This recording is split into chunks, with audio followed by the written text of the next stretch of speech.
na kuhimiza wewe mpendo unayenitazama, tamani kutafuta Mungu, wachana na starehe. Unakula kuanzia Januari hadi Disemba. Ndio maana magonjwa mengine hayakuachi, matumbo yanafura kwa sababu hii matumbo hata upumuzishi, unapea chakula kila siku.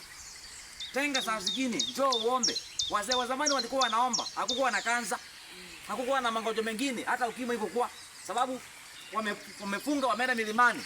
Sasa saa zingine unakataa chakula, unakuja unaomba. Mahali pazuri kama hapa. Kuna maandishi mazuri, ukiangalia maandishi ya kwa yote. Hata kama ujiko kama maandiko, unakuta maandiko, umewekewa maandiko hapa, Mathayo, kutoka kila kitu iko hapa ili umuone Mungu. Kwa hivyo nakuhimiza wewe pale ulipo, tamani kumuona Mungu. Ukiangalia hapa kuna podium. Podium hii si ya mbao, ni ya mawe. Maajabu ya Mungu tu. Ukija hapo tu kuna mahali pa kuwekelea Bible. Unapumzika hapa tu, unasikiza Mungu. Alafu baadaye unapanda kule juu kabisa. Kwa hivyo nimesema this mountain, unapile kule, unapandia kule kuna miti. Very sharp mountain. Unaenda kuomba sasa. Kwa hivyo all over the world you can see what God is doing. You want to pray, please, you can come here every time. You can see even the other side. Kuna some writings. You can come, my cameraman, come with me. You can see, these are Bible verses. Imeandikwa vizuri, imeandikwa vizuri. You can see, Proverbs 16:5. Mungu anajaribu roho za wale wenye kiburi.